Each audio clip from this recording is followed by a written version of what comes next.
حضرت موسی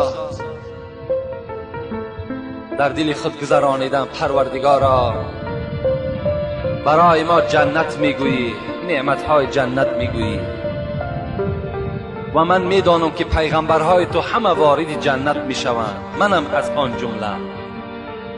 لکن من در جنت همراه کی هستم؟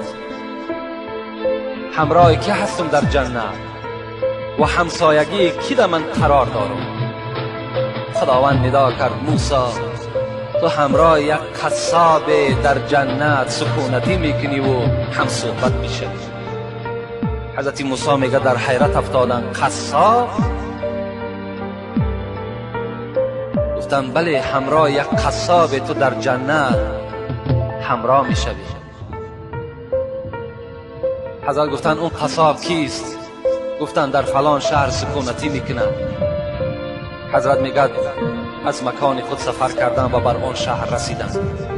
نگاه کردن که یک قصاب عادی هست، عملش مثل عمل همین آدم های عادی هست، دیگر هیچ عملی نداره. تا بگاه میگن همین قصاب نظارت کرد، نگاه کرد.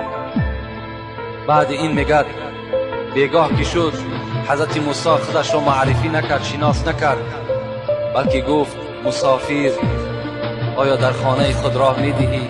ما مسافر هستیم. گفت بله البته به البته مرحمت گفته. از پس این قصاب میگه روان شد. وقتی میگه در خانه قصاب در آمدم، در یک خانه مرا شیناند. البته اون وقتا این قصرها و این 3 ایتاژ و 5 ایتاژ خانه ها نبودن، مگر یک خانه یا 2 کلبه‌ای داشتن خلاص.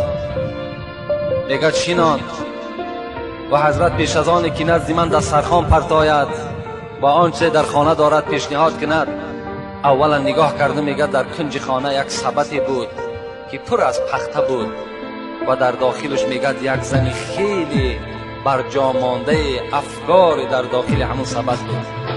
میگه حضرت میگه نزدیک شدن، با دست خود میگه طعام دراز میکردن، بر دهان او کس آب میدادن. وقتی که سیر شد میگه دستش میگه مادر برداشت، یک دعای داد میگه و قصاب میگه از خانه بیرون شد. وقتی میگه این قصاب از خانه بیرون شد، من نزد سبد حاضر شدم و گفتم مادر السلام علیکم،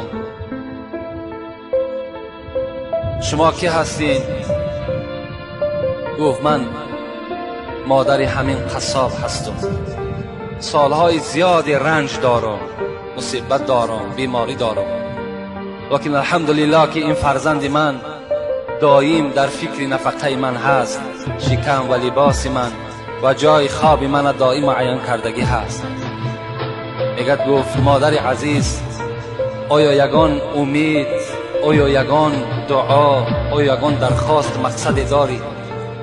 گفت ای مسافر، گفت فقط یک امید دارم و دائم دعای من همین است که این فرزند من بعد این قدر مهربانی هایی که بر من میکند خدایا در جنت در همسایگی حضرت موسی باشد. فقط دعای من گفت همین است. میگه حضرت موسی گریان شدن و گفتن مادر، گفتن یک شادیانه بر من بده، یک هدیه بر من بده، زیرا که همان موسی که تو میگوی همان موسی من هستم و همان پیغمبر من هستم و دعای تو در نزد خدا اجابت یافت و این فرزند تو در جنت همراه من هست. خوش به حال اون فرزندهایی که همراه پیغمبرها و همراه شهدا در جنت از پشت چی؟ از پشت خدمت کردن در حق پدر و مادر هست. رسول اکرم در حدیثهای فراوان خود به ما و شما خبر میدهد کسی که سحر از خواب میخیزد مرضیا لابویه